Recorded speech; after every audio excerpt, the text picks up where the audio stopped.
decided that he wants to study abroad in Australia. Congratulations, Eric! Studying abroad and becoming an international student in Australia is a big life decision that can have big rewards. Eric has contacted MSA Immigration Australia because he wants to live in one of the best countries in the world and end up with a university degree from a world-recognized educational institution that will help him succeed in his profession back in his home country or as he continues his journey and migrates permanently to Australia. MSA Immigration Australia knows that this big life decision can often be stressful because it's important to students like Eric and he wants to get it right. That's why we have simplified the study to migrate process into 4 easy-to-follow steps. MSA has removed all complication and confusion so that Eric can rest assured that his MARA-registered migration agent and QEA education counsellor is taking care of his unique study abroad experience. First, Eric will receive an initial assessment and education counselling session. Our team will then enroll him into his educational institution and get Eric to pay his tuition fee before the final step where MSA will lodge Eric's visa. Once Eric's visa is approved, he can now prepare for his Australian adventure.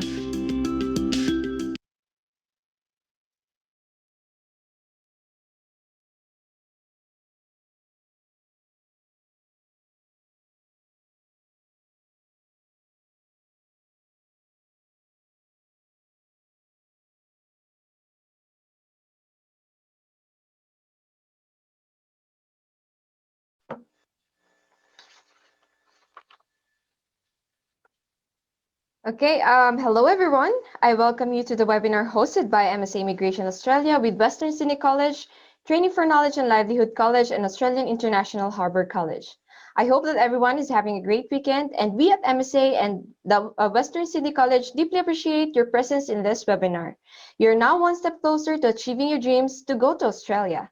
I am Reina Ruperto, Qualified Education Agent Counselor from MSA Immigration Australia, and I am joined by Ms. Griselle Bailosis, the beautiful Country Marketing Manager of WSC, TKL, and AHIC. In this webinar, you will be learning the courses that the 3 colleges offer, their costs, requirements, and how to enroll them, of course. We at MSA will be helping you all throughout the process once you decide to pursue your dreams. We have some housekeeping reminders for you guys, such as keep your microphones muted during the course of the webinar to avoid distracting the speaker. And if you have any questions about the webinar, please do not hesitate to tell us through the chat and we'll make sure to address them as best as we can.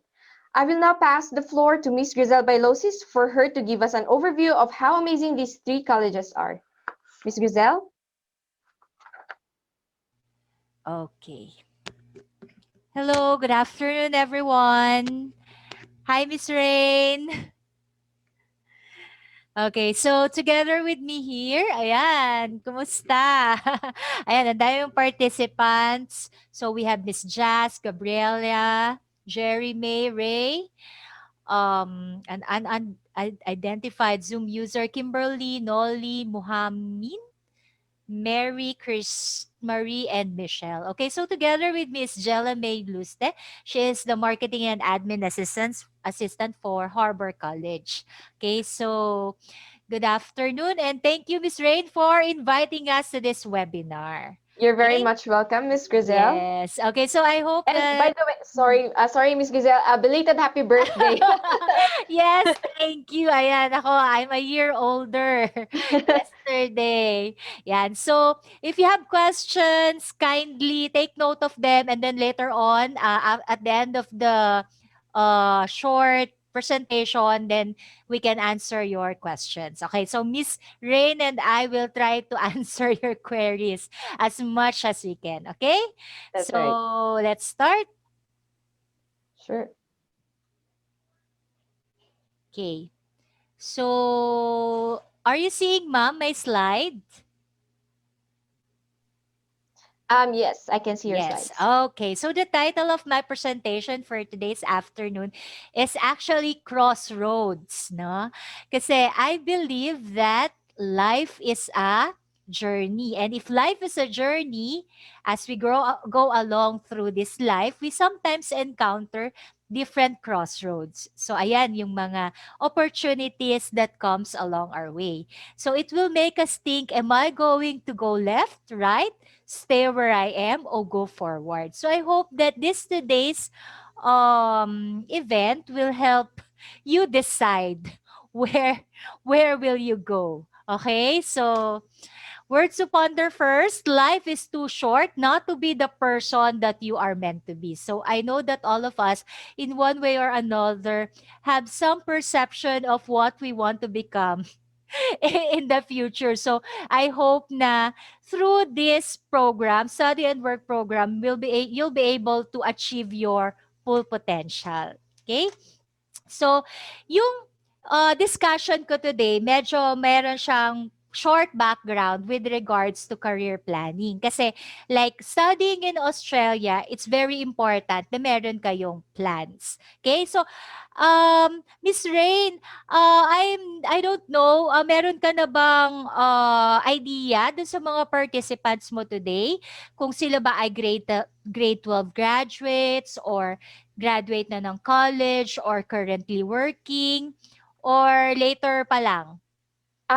Most probably later because we actually have like a mix of audience today po, Miss Lizette. Oo. So, Yes. mix of audience. So, Yes yeah, po. kasi, di ba, basically, like, some of you maybe are grade 12 graduates or some already finished their bachelor's degree or some, actually, Miss Rain, sa mga gantong webinar, majority talaga are workers na, di ba? Yeah, that's Working true. na, yes. So, kaya ko siya dinidiscuss kasi career planning kasi gusto natin i-relate yung pag-aaral sa Australia with what we have or what we are right now. Ayan, kasi very important talaga sa pagkuha ng student visa yung alignment. Alignment of the course that you finish, the experience that you have in your work, and of course the course that you will apply. So para maganda yung chances when we apply for our visa. So sabi dito, career planning is a deliberate process of knowing who you are so that you can be sure of where you want to go or what you want to be at some defined point in the future. So very important daw yung knowing yourself before you decide. Like, okay, gusto ko mag-nursing kasi mataas ang sahod ng mga nurses sa US, sa UK, sa Australia, tsaka in demand sila. But the question is, do you know yourself? Are you capable of doing that? Or do you like doing the nurse's job? Okay? So I'm actually telling this to avoid yung mga like, let me give you a more concrete example. My two siblings, both of them took diploma of nursing in the United States. So the reason for taking that course is of course mahal, mataas ang salary or ang basic salary ng nurses sa US.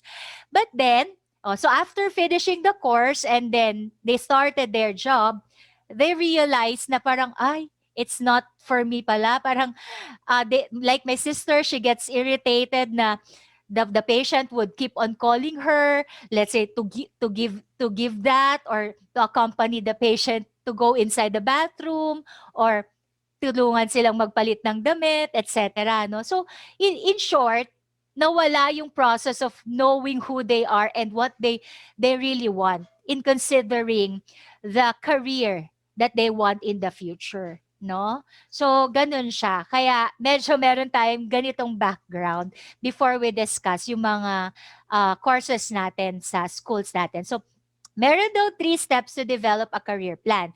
So, una nga na nabanggit ko na to, no, yung self-reflection, goal setting, and developing a plan. So, eto yun. So, you have to reflect on yourself.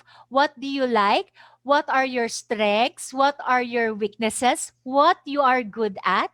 Kasi parang like your personality you should choose, no? Your career choice. Ang hirap kasi like you are an introvert. So, how can you be successful dun sa mga careers katulad ng sales? Kung introvert ka or medyo mahiyain ka or shy type ka.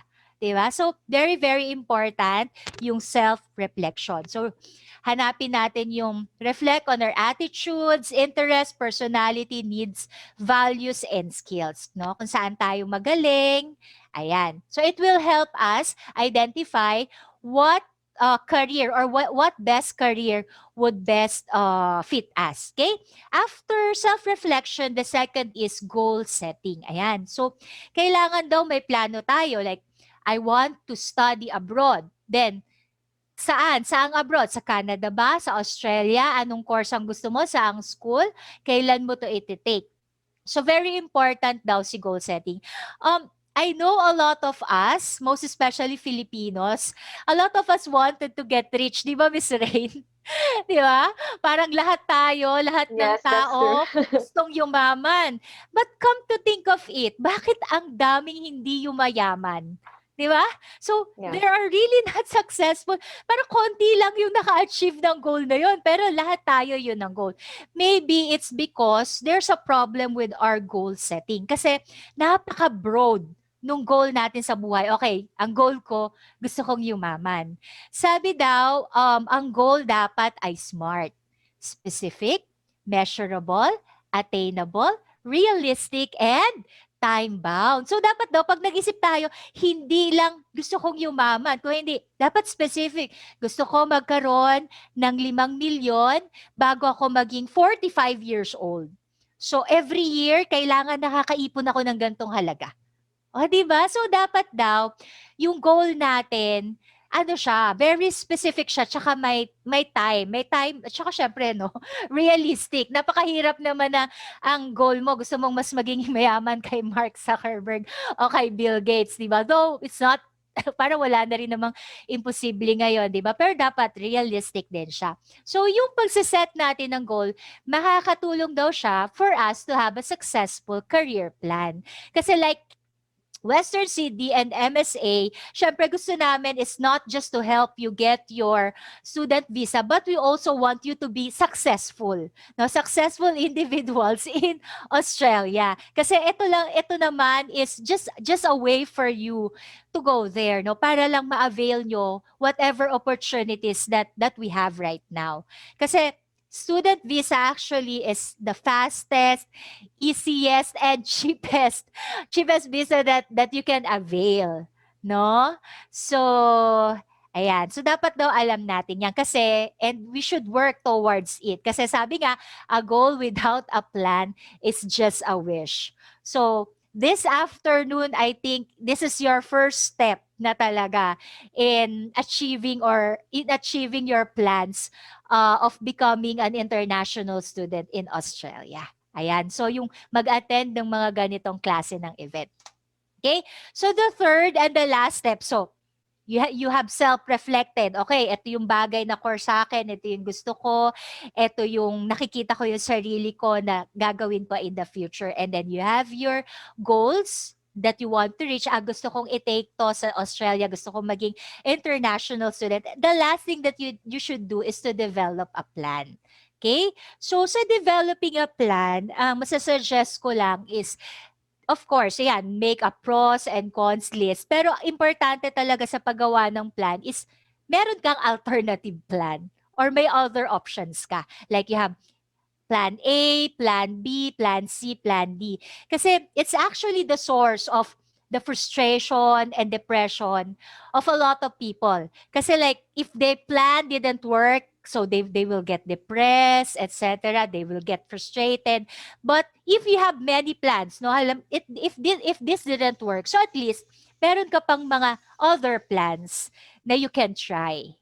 Okay? So yun.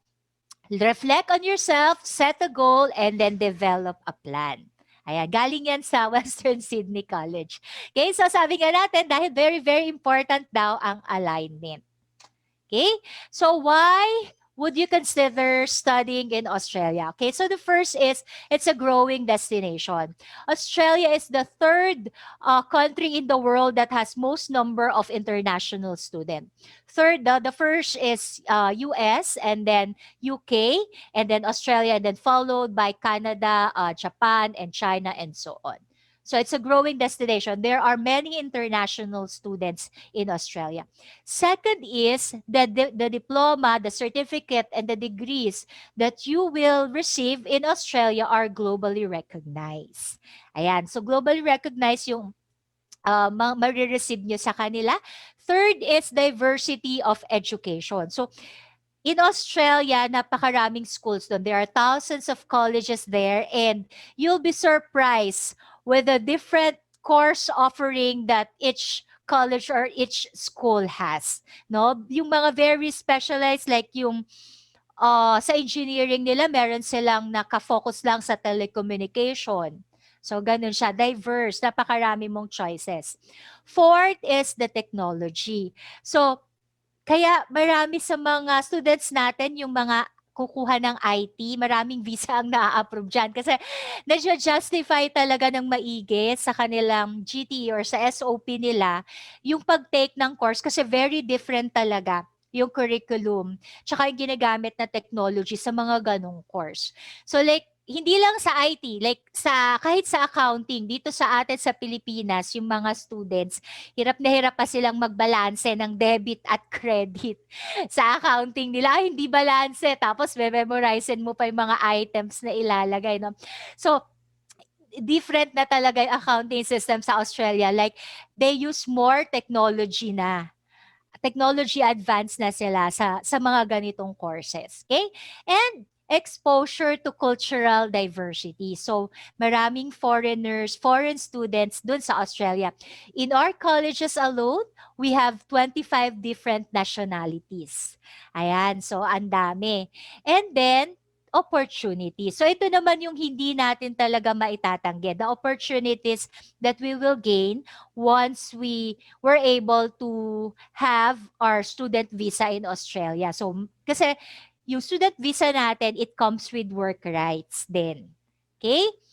So, other than that, consider possible income. Australia has the highest minimum wage in the world. So, 14.14 in US dollars and 21.84 in Australian dollars. That's roughly around 714 pesos kung ang exchange rate ay 36 pesos in 1 Australian dollar. So, ganun siya. It has the highest. And as I said earlier, as international students, you are allowed to work 20 hours per week or 40 hours per fortnight while the class is ongoing. And then if you're on vacation, you're allowed to work 40 hours per week. Okay? The second is, of course, consider experience. Based on the survey conducted by the Australian government, it shows here that the international students are actually very satisfied with in terms of the support, living, learning, and arrival that they have when they went to Australia. No, as compared to other countries in the world. So satisfied naman sila. Okay, this is based on the 2018 survey, no? And they surveyed around 2,432 students. Okay? Next is consider tuition fee. Though sarado pa ang border ni Australia ngayon at yung mga tao mas interested sila magpunta sa Canada, the tuition fee matters, no? Like yung average tuition fee dun sa other countries like Canada as compared to Australia, mas mahal yung tuition fee nila ng 10,000 dollars, no? So mga naglalaro yan ng mga 17 to 18. You'll be surprised later pag pinakita ko sa inyo kung magkano lang ang cost ng tuition fee sa mga colleges natin in Australia. And ayan, so wala dito sa data nila yung UK, pero mataas din ang tuition fee sa UK. Medyo kaparehas ng United States. Okay? So, and then, consider this as a once-in-a-lifetime experience. Okay? So, kung makikita nyo dito sa data nila, kasama yung Philippines sa top 10 most number of students in Australia. So, maraming Pilipino kayong makakasalamuha doon. Most especially in Blacktown, in Parramatta. Ayan, ang daming Filipinos dyan. And sa campus natin, marami din, marami din Pilipinas sa WSC tsaka sa Harbor, marami. Sa TKL lang ang mangilan-ngilan lang, konti lang. Pero dun sa other colleges natin, hindi na kayo masyadong mahirapang mag-adjust kasi maraming Pilipino doon. Okay, so while the world is busy with the pandemic, we kept moving forward. So ito yung mga accomplishments namin in 2020, kasama na yung ngayong early 2021. So, na-increase namin yung capacity namin twice. Sa Australia, it's different kasi like dito sa Philippines, wala naman tayong capacity ng mga schools, no? Yung mga public schools nga, nakatayo na yung mga students. So doon, may number of students allowed lang per school. So, kapag ang school, nagpa-increase siya ng capacity niya, ibig sabihin, napupuno yung school. So even though it's pandemic, we have a very strong onshore market. So we have increased our capacity twice. So we have newly opened courses. Meron na kaming courses in graduate studies. So graduate certificate and graduate diploma. And then we have recently the commercial cookery and hospitality. And Miss Rain, good news. 6 to 8 weeks, ma-approve na yung bachelor degree courses namin. Oh, wow. Congratulations. Yes. Awesome. Yes So po. magkakaroon na rin kami ng bachelor's degree, di ba? Yeah, that's good news. Bongga. Ayan. Yeah, that's true. So level 7 yung bachelor's degree. We also have, yung nasabi ko na kanina, level 8 courses, yung mga graduate diploma and graduate certificate. We also have an increased number of onshore students and nationality mix. Tsaka we have a newly acquired college. So may bagong bili kaming college, yung TKL, bagong bili namin siya. And we have a new campus for WSC. So hindi na namin mapa-increase ang capacity ni WSC, punong-puno na daw siya. So we have to buy another building and convert it into a campus. Ayan. So meron na kaming new campus in Sydney. So si WSC, dalawa na yung campus niya. One in Parramatta and one in Sydney. Okay? So ito yung na-mention ko kanina, yung Australian Qualification Framework. Kasi it's different. Like here, di ba, in the Philippines, yung education system natin, we have preschool, grade school, high school, senior high school, and then the choice if they will go to TESDA or to university or college for their bachelor's degree. So ganito yung levels na meron sa Australia. So currently, our school offers Certificate 4. So, meron kaming level 4, level 5, level 6, and level 8.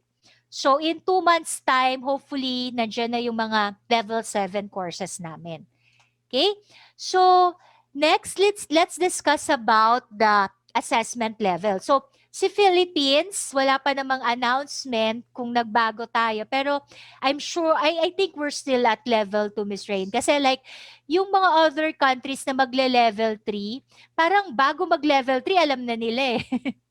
Ayan, alam na ng mga school owners, alam na nila ng mga Mara agents kung magbabago ng level. So, sa Philippines, wala naman silang sinabi na parang baka magbago. So, I guess kahit na mag-release ngayong March, we're still at the same assessment level 2.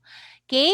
And as an education provider, yung tatlong school namin, so si Western Sydney College, si TKL College, saka si Harbour College, lahat kami nasa level 2. Okay, so as a student, parang anong important sa inyo niyan?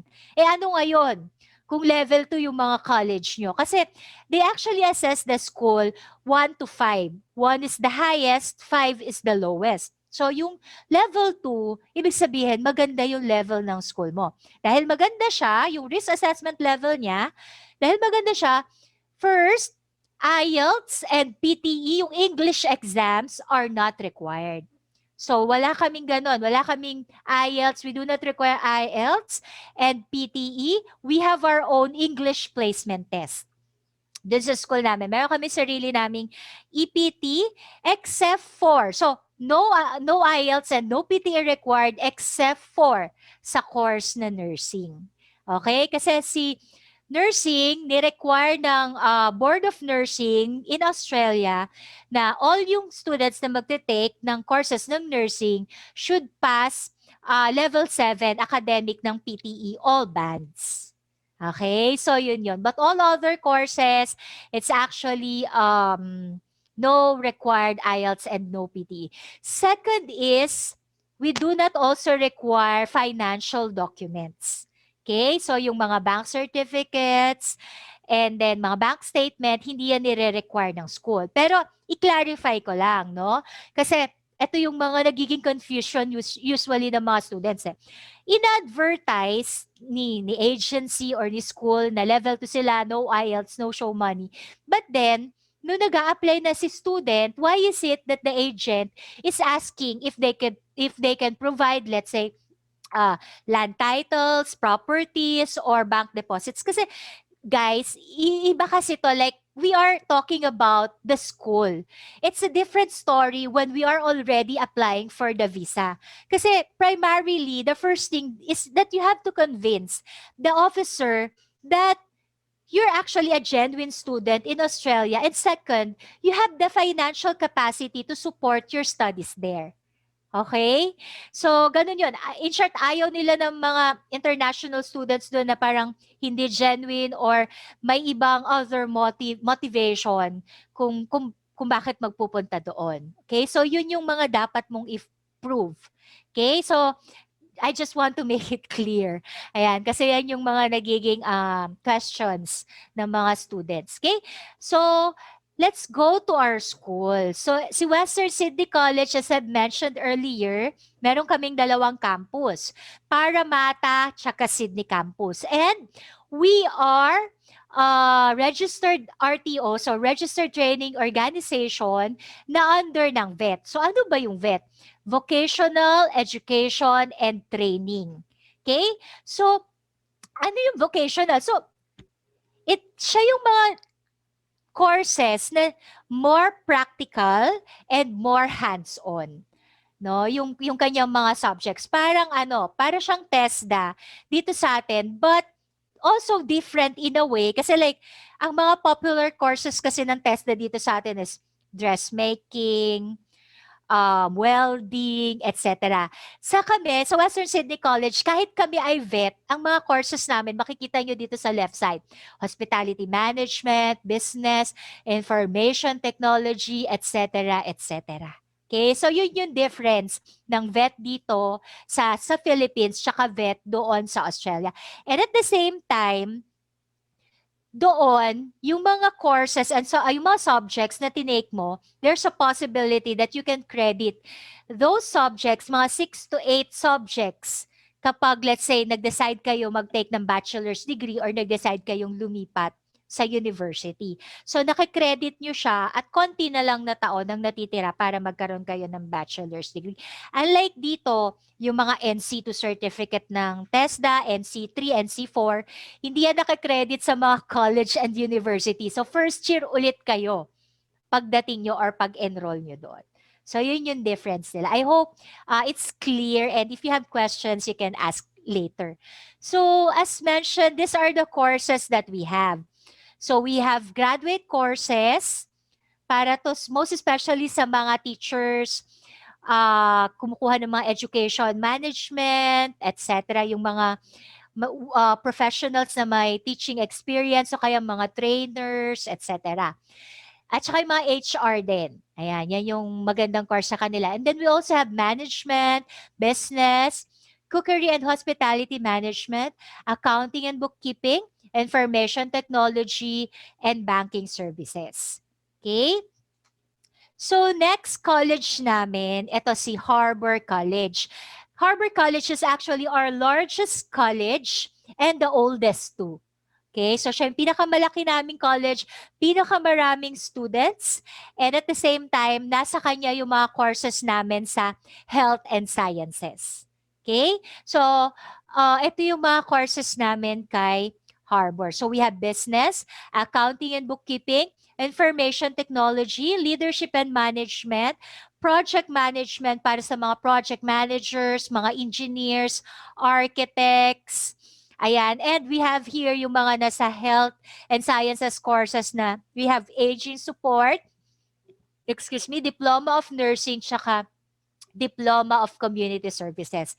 Etong sa health sciences courses namin, meron kaming placement niyan. We are in partnership with 6 hospitals and 18 aged care facilities where we send our students for their practicum. Okay? So next, let's now proceed to our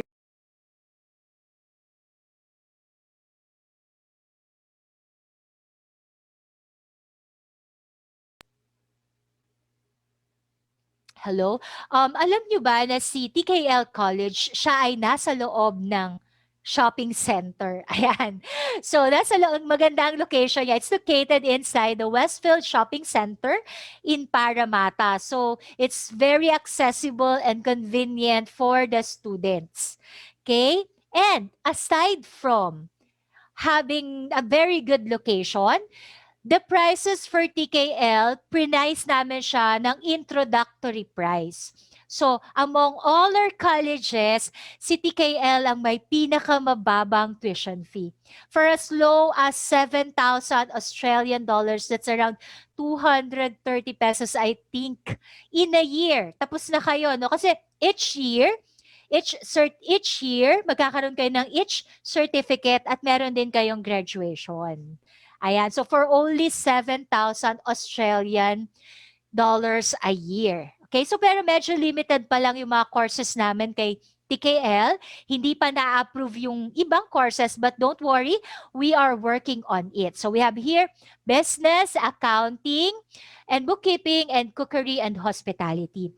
But wait, there's more pa pala. Oo, bago ko makalimutan, no? Other than that, meron pang maganda kay TKL. Do you know that TKL also don't collect materials fee?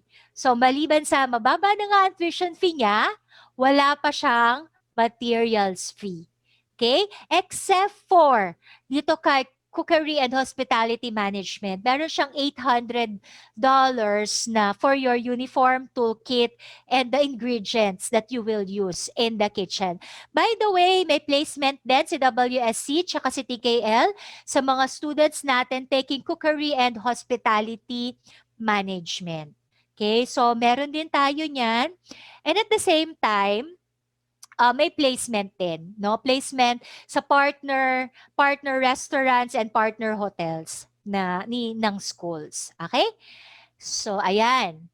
Next is, ito naman, ano ba yung articulations approved? So, natatandaan nyo kanina, I have mentioned about yung 6 to 8 subjects nyo na pwedeng makredit in case mag-decide kayo na mag-enroll or tumuloy sa bachelor's degree or mag-enroll sa university. So meron kami articulation sa Southern Cross University kung saan naka-align na yung courses namin sa kanila at pag dun kayo tumuloy, mas less na yung subjects na kailangan yung i-take and you'll be able to take the bachelor, you'll be able to graduate or get your bachelor's degree in just 1 to 2 years na lang. Okay, so mas marami kayong makakredit na units if dito kayo nag-enroll kay Southern Cross University. May articulations kasi sa kanya si Western Sydney tsaka si Harbour. Wala pa si TKL. We're still working on it. Okay?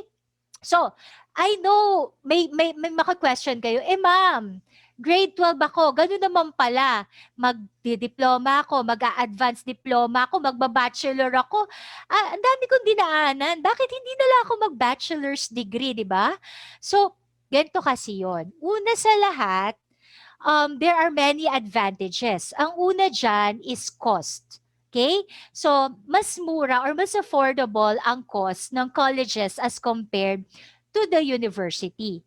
Second is, mas affordable din ang diploma courses as compared to bachelor degree courses. Nakakredit naman yung subjects ng diploma courses sa bachelor courses. So, why would I pay ng ganun kamahal? For your reference lang po, the regular rates for bachelor degree courses in Australia starts at 25,000 Australian dollars. So, first year ako ng bachelor degree, 25,000. Nasa WSC ako 8,000 per year. So, 8,000 versus 25,000. Guys, pagdating nyo doon, though allowed kayo mag-work, you'll have adjustments pa.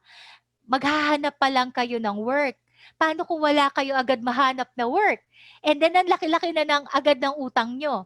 So, 8,000, 30% lang yun ng $25,000. So, that's just 2,000 Australian dollars per term or every 3 months. Okay, so medyo mahihirapan kayo. Pwede nyo namang makredit later on. Actually, hindi lang to sa Australia ginagawa. Even in the US, practice din to kasi mahal ang university sa kanila. Halimbawa, yung nag-take ng engineering, may mga subjects siya na tinitake sa Collin College. Collin kasi state college yon. And then nakakredit yon sa Texas A&M. So ang tuition fee sa Collin College is 5,000. Ang tuition fee sa Texas A&M ay 36,000. So, ang laki ng difference. And nakikredit naman yung ibang subjects. Tapos, magkakaroon ka na rin naman ng diploma from Texas A&M. Gamit yung mga subjects na credit mo galing sa Collin College.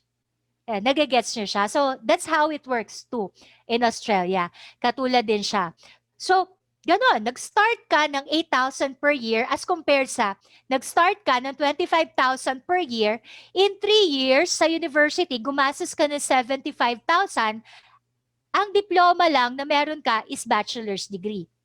As compared kay nag-start ka ng diploma, kumuha ka ng advanced diploma at nag-take ka ng bachelor's degree, meron ka ng 3 qualifications. Alam niyo sa Australia, very, very important sa kanila yung pagkakaroon ng qualifications.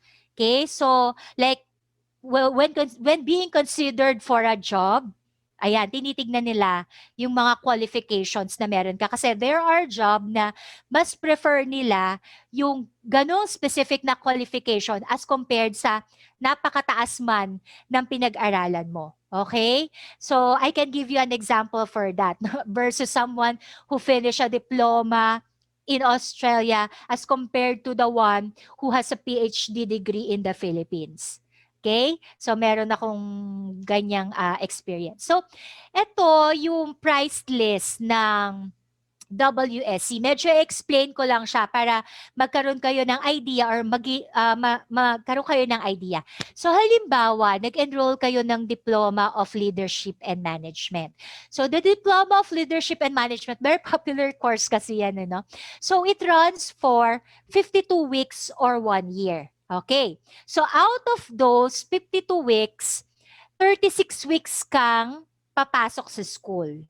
Okay? So 36 weeks na pagpasok mo sa school, ang allowed ka lang mag-work is 20 hours per week.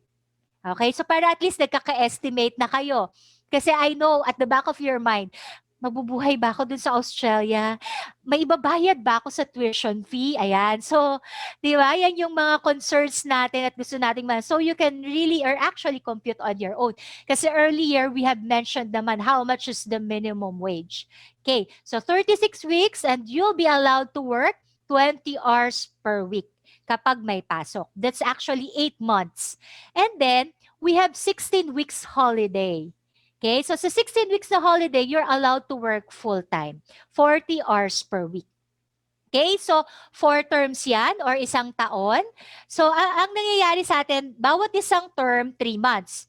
2 months, may pasok, 1 month na bakasyon. Tapos again, 2 months ulit na may pasok, 1 month ulit na bakasyon. So ganun siya, paikot-ikot lang siya. Okay? So, very, very affordable lang po ang ating tuition fee at 2,000 Australian dollars per term. Okay? So, ito yung nasabi ko kanina, may articulations din si Harbour. At ito yung kanyang mga courses. At pwede natin siyang i-package. Kung makikita nyo nasa right side, yung may mga bracket-bracket siya. Ano? So, maganda talaga na tayo ay nagpa-package course kasi syempre, na-require na para ma-count For further visa, kailangan nyo ng at least 2 year study. And at the same time, kapag pinackage mo yung course mo, una, shorter yung period niya, nakadalawang qualifications na kayo, and pag shorter ang duration niya, mas mura ang tuition fee. Okay? So yun yung mga advantages ng pag-package natin ng mga courses. Okay, next, let's proceed to training arrangement, living expenses, and tuition fee. I'll show you an example later on of the computation. I know everyone is interested to know. Okay, so for training arrangement in PKL, ganito, may 3 kaming colleges. Ang pasok or ang training sa kanilang lahat, ang required is 20 hours per week. Okay? So, kay WSC tsaka kay Harbor, yung face-to-face, 13.5 hours lang. Okay? 6.5 hours online. Kay TKL, 15 hours yung face-to-face, 5 hours yung online. Usually, before the pandemic, like sa WSC, meron kaming 3 shift. Morning shift, afternoon shift, and evening shift. No? Tapos, usually, ang pinaka-popular sa mga students is yung night shift, yung 4 p.m. to 9 p.m. Okay? Kay TKL at 4 p.m. to 8:30 p.m. kay WSC at saka kay Harbor. But since nag-start yung pandemic, tapos naging fully online na kami starting April 2020, dalawa na lang ngayon yung shift namin. Dalawa na lang. Isang morning tsaka isang afternoon. Okay? So, ganun yung nangyari. And then, lahat ng courses namin, 9 terms, bali 9 weeks in 1 term yung pasok niya. So, sabi natin, ang isang term ay 3 months. So, may pasok silang 9 weeks. Sa lahat ng courses except for kay hospitality courses. Medyo mas mahaba ang pasok natin kay hospitality courses. 10 weeks kasi, like, sa cookery and hospitality, you don't only go sa classroom. Meron din kasi kayong classes sa kitchen. Okay? So, meron din tayong kitchen and then for practical, kailangan nyo kasi mag-practice tapos meron din tayong classroom discussion. Okay? So, ganun siya. Kaya mas mahaba. 10 weeks per term yung ating cookery and hospitality courses. So, ito yung first batch namin na nakagraduate last year ng Cookery and Hospitality. Okay? Next is ito yung na-mention ko kanina, yung financial evidence requirement. If ever na magsasubmit kayo, you would decide na kailangan nyo siya for your visa application. This is actually not required, but we strongly suggest or recommend this, most especially to those who are matured applicants. Okay, yung mga high risk and matured applicants. Okay? Next is the living expenses. Okay? Sa experience ko, yung mga students ko na napadala na doon, they are renting around 100 to 135. So meron akong nasa 100, merong nasa 125, nasa 130, 135. Depende yon sa available na bahay pagdating nyo doon. Don't worry kasi we will help you arrange for your accommodation para at least ang mga kasama nyo doon, Filipinos din. Okay? May susundo rin sa inyo sa airport. Filipino din ang magsusundo. So, dun sa na-mention ko kanina na 100 to 135 Australian dollars per week. Kasama na dun yung wifi, water, gas, and electricity. And usually, fully furnished na rin yung mga rooms. So, may kama na, may sopa na, may lutuan na, etc. So, ang gastos nyo na lang would be your food, your mobile phone, and you'll get discount on your transportation sa train. Okay? May student discount kayo sa transportation. Okay? So, ito yung isang example ng computation na nagastos ni student S19322. Okay? So, pwede itong magbago kasi depende sa processing fee na sinisingil ng agency nyo. That's one. The second is depende sa exchange rate. Okay? So, during the time na nag-apply ito, si student S19322, nag-apply siya ng November 2019 nag-inquire siya. February 2020, nag-start na siya ng klase. Okay? Pre-COVID kasi to. So medyo mas madali ang processing during that time. So, at ang exchange rate that time to is 35.91 pesos. So, ito yung exact na ginastos niya. So, he paid for the tuition fee for 6 months, amounting to 4,000 Australian dollars. Materials fee for 6 months also, 150. The enrollment fee, one-time payment lang naman to enrollment fee nyo of 250 Australian dollars. And of course, the BUPA insurance. Kasi as international students, you are required to have your own insurance, no, when you go to Australia, kasi the hospitalization there is very, very expensive. Okay, so dapat insured kayo. So ito yung binayad niya, total offshore. You can pay it directly sa aming school. So through our website, we accept bank payments, so debit and credit card payment through our website, or you can also do bank transfers. Okay, whichever suits you. And then next, ito yung mga binayad nila dito sa Pilipinas. The processing fee sa kanilang agency, yung visa fee nila 620 Australian dollar, pero pag alam niyo, pag nagbayad kayo, may charge yun eh. So it's the total is 628.18, at yung medical niya, which is also required, is 7,500 sa St. Luke's yan. Okay? So yan yung total na ginastos niya. Ang kulang na lang dyan, plane ticket niya. So 246,725 pesos. Si student S19322, graduate na siya ngayong February, tapos na siya ng Diploma of Leadership and Management. Going to the next course na siya na Advanced Diploma of Leadership and Management. Okay? So ito pa yung, kung hindi naman yun yung course nyo, ito yung mga other courses and then other options for payment. Kasi like yung sample natin kanina, ang binayad niya kasi is 2-term. Kung medyo limited yung budget nyo at gusto nyo magbayad ng 1-term, so inform nyo lang yung agency nyo, si Miss Rain, whichever you prefer. Flexible naman yung school.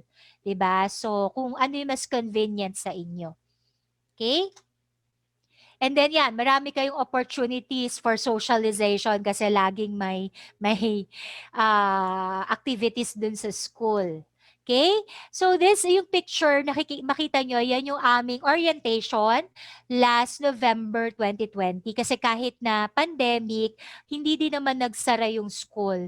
So we still had the face-to-face orientation para dun sa mga students namin onshore. So sabi nga, nothing is more expensive than a missed opportunity. So I hope that now that you are aware that such opportunities exist, so it's about time na mag-decide na rin talaga tayo na i-avail yung mga ganitong options and opportunities.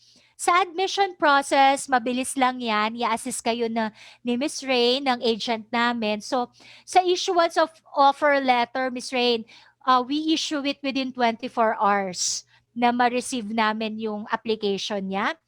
And then the COE, 2 to 3 days kapag na-receive na namin yung payment.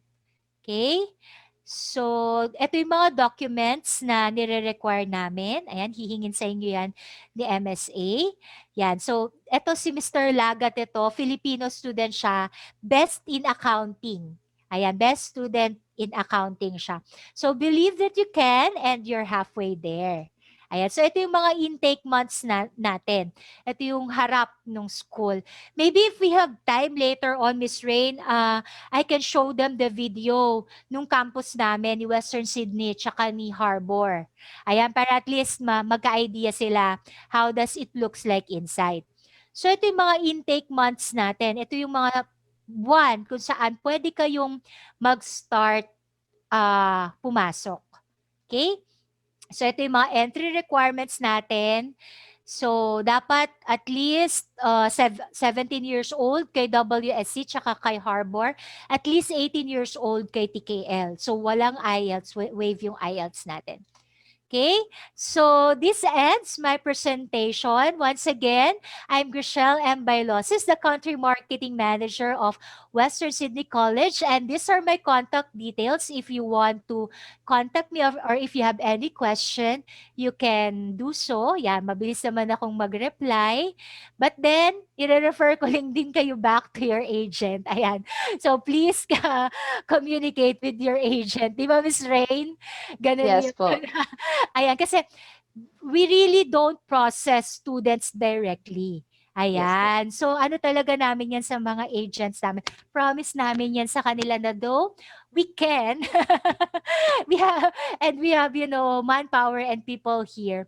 It's actually, we rely on them. Ayan. No? And we also respect them na talagang sila yung magbigay ng mga students sa amin. Okay? That's true po. Ayan, mm. Yes. So that ends my presentation, Miss Rain. Thank you very Yes po. much. Yeah, thank you very much, Miss Grizel. And yeah, that was very informative and very complete naman po yung information. So, guys, if you have any questions, please type in your questions on our chat box. And of course, we will do a Q&A after our presentation as MSA as well. So, as Miss Grizel has said earlier, na even though they can, as much as possible, they want the agency to process the visas and of course enrollment. So that's where we come in as agents po. So all right, before may nag-raise ng hand earlier si Zoom user. All right, do you want to ask your question here now? I'm going to ask you to unmute, please. Hello po. Yes, hello. Yes po, Yes. naririnig niya po ako. Yes po. Yes May po. question po ako. Second year college po kasi ako ngayon dito sa Philippines. And planning ko po kasi ituloy yung third year ko sa Australia po. Paano po kaya yun? Yeah. All right. So, yes, Miss Grizel, do you have anything to add on that? Yes, kasi 'di ba we have two curriculums kasi in the Philippines. Like the 2018 onwards, that's the senior high school graduates. So we are accepting actually senior high school graduates. So they can enroll directly. For the old curriculum, those who enrolled before those who finished their studies before 2018, yung new curriculum, high school plus at least 2 years college. So, in your case, senior high school plus 2 years college ka na, no, Miss Zoom user. Kasi 2020 na eh. So, I would assume you already have your senior high school. Tama? Yeah, I think Oo, so. yeah. Kasi I kung guess so. 2021, at currently second year siya, meron na siyang senior high. So yes, you can continue your study in in Australia. Actually, I have nga parang students kasi nakapasa na siya sa UP, 'di ba? Mahirap makapasa doon. So, nandun na siya and then nag-first year na siya and then her mom called me, "Ma'am, patigilin ko na lang siya sa UP. Lipat ko na lang siya sa school mo ulit. Pwede pa ba?" Ganyan-ganyan. So, yun talaga yung nagiging sitwasyon kasi like the tuition fee of the students that here in the Philippines is also very expensive na. Like yung tuition fee ng school namin, tuition fee lang yan ng Lasal TAF. Tsaka ng Ateneo, di ba? Like, my daughter is in grade 11 incoming. Ang tuition fee niya ay 130 na, Miss Ray.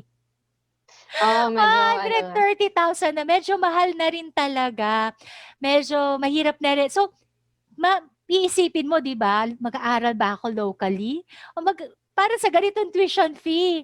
And doon na lang din ako. I can study na rin abroad with this amount of money. Di ba? Exactly.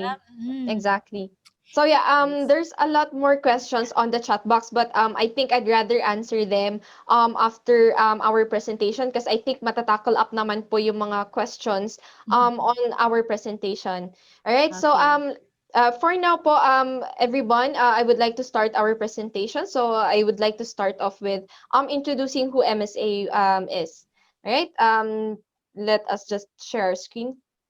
All right. So, who are we? So, we are MSA Immigration Australia. So, what do we actually do here? All right. So, we are an agency based in, of course, Perth in Australia, but we do also have an office here in Manila. So, para mas close kami to the Philippine market, of course, and of course, para mas madali namin kayo makausap at saka mabigay namin kung ano po ba yung mga kailangan nyo in terms of getting your visas. And of course, if you're interested to study abroad, we are the people who you actually want to talk with. All right, next slide, please. All right, so again, MSA Immigration Australia is formerly known as Australian Dream Visa Team. So it was founded actually in 2017. So medyo matagal na rin po kami in this industry, and I myself has been in this industry for 5 years now. So expertise-wise, of course, definitely, assure namin na lahat po ng mga processes and requirements or costs that you would probably need is i-discuss namin po siya sa inyo. And of course, we will assist you in every step of the way as well. All right. So we just rebranded as MSA this year is because we have new teams, we have new directors on board with us. So that's why we have changed or rebranded our name into MSA Immigration Australia.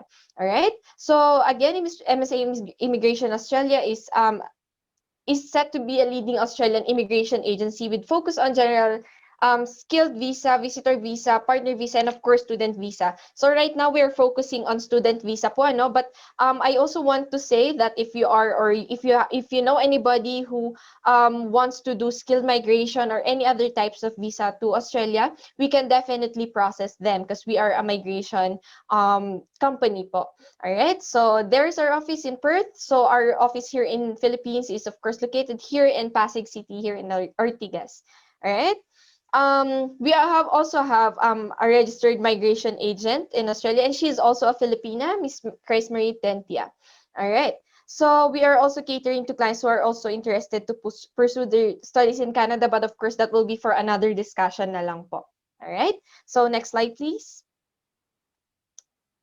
Okay, so here are our licenses and certification. So as you can see here, we are a registered migration agent for Australia. So you can look up Grace Marie Tentia. Her MARN number is 1796650. And of course, I myself am a qualified education agent counselor. And you can also look up my badge number, which is R064 at QAAC. All right, so what does this license and certification means? It means that we have studied and we are trained people and professionals to give you correct advice and accurate advice in terms of your student visa. All right. Aside from that, if, for example, you plan after your studies, if you plan to stay further in Australia or you have any other plans in Australia, and of course, we can also advise you on that as well. Dahil nga po nasabi ko na si Miss Marie or si Miss Grace Marie is also a migration agent lawyer in Australia po. So, yun yung mga kailangan po nating alalahanin. So, it's very important that you actually get to people because I know there's a lot of agencies po dito sa Pilipinas and medyo mahirap po na ipagkatiwala ninyo yung mga important documents ninyo with people. So, rest assured po na sa amin po we are certified and licensed and of course trained in this profession po. So, yun po. Yung others din kasi po they're only education agents, so they can only advise you in terms of, ito, pag-aralan mo to, ganito, ganyan. So, sa amin po kasi, we make sure that tailored fit talaga yung dreams niyo in your future. Like, for example, if you want to stay in Australia, definitely we can assist you on that. And we can, like I've said, we can tailor fit your options to your plans as well. So, like nasabi nga po ni Miss Grizel kanina, that you have to be you have to know what are your plans and you have to set it. And of course definitely we have our ears para po pakinggan kung ano po ba talaga ang plano natin, and of course to help you out for your Australian dreams po. Next slide please.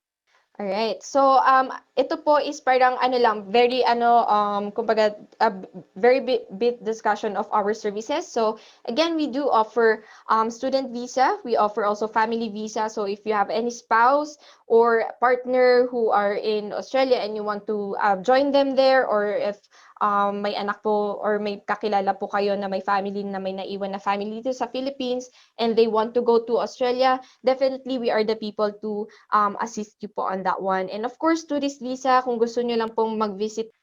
Aside from that po, additional benefits of studying in Australia is of course to gain international qualifications, build connections with people from all across the globe, work rights while studying. So nasabi po ni Miss Giselle kanina that you can actually work 20 hours per week or 40 hours per fortnight, which is the correct term for that one. And of course, unlimited during holidays, vacation, or semestral breaks, or those breaks na po recognized by the school. So, yun po yung mga work rights na pwede natin. So, it means na pag pumunta po kayo doon, hindi lang po full studies siya, but you can also have work rights po. So, yun. And of course, full-time work rights on postgraduate and graduate working visa upon graduation. So, there are some courses po kasi in Australia na after nyo pong pag-aralan yung course na yun, like Miss Gazelle said kanina po na you have to study at minimum 2 years to pursue another visa after your study. So, hindi po ibig sabihin is uuwi po kayo ng Pilipinas after nyo pong mag-aral. Yung ano po na yon, yung work rights po na yun, or after nyo pong mag-graduate, mabibigyan kayo ng tinatawag natin na postgraduate or graduate work visa after your studies. And of course, ano po, mabibigyan po kayo ng, you can also work, and of course, if may mga dependents po kayo, you can actually bring your dependents, you can bring your spouse, you can bring your whole family while you're studying in Australia. Your dependents, depende rin po kung ano yung course na kinukuha nyo, your dependents or your spouse can actually also work while you are studying po. So, parang to summarize it po, kayo na estudyante, you can work part-time while you're studying, and then full-time during holidays and vacation, and your spouse can also definitely work while you are studying. And then after that, pagka or when you are eligible to apply for a postgraduate working visa or post-study working visa, then parehas po kayong mag-work definitely po. Right? And of course, there's also a possibility for applying for permanent residency and of course citizenship po in Australia as well. So we are, our MSA is here para po mabigyan kayo ng guidance po on how you can apply for permanent residency and citizenship po. Okay? All right. So what are the visa processes? So very simple lang naman po siya. So MSA has simplify the process for you. So number one is counseling and initial assessment. So like I've said earlier, there's a mix of audiences here dito po sa ating Zoom ngayon. So unfortunately may mga mga hackers po tayo na nakapasok. I hope that it does not happen again. So but basically what I'm trying to say po, ang first na step natin for those who are very, very interested is of course initial counseling or assessment po. So what does this mean? So ibig sabihin po dito, we will figure out what are your qualifications, ano po ba ang qualifications ninyo, and ano po ba yung mga courses na pwede nyong i-take, or ano po ba yung parang best pathway or best visa po for you to enter po in Australia. So yun po yung gagawin po natin. So hindi po parang gusto nyo lang na mag-pick ng specific course kung wala naman kayong background, then definitely we cannot take you on that what do you call this course po. So parang ganun siya. So for example, you are kumbaga graduate ka dito po ng nursing, and then hindi nyo po siya na practice, and then after some time you have been practicing like or you want to study in carpentry, something like that. So medyo malayo po siya. So pag may mga cases po na ganun, technically we are looking at very specific advice for you guys kung ano yung pinaka-best na course that would actually fit you. Okay?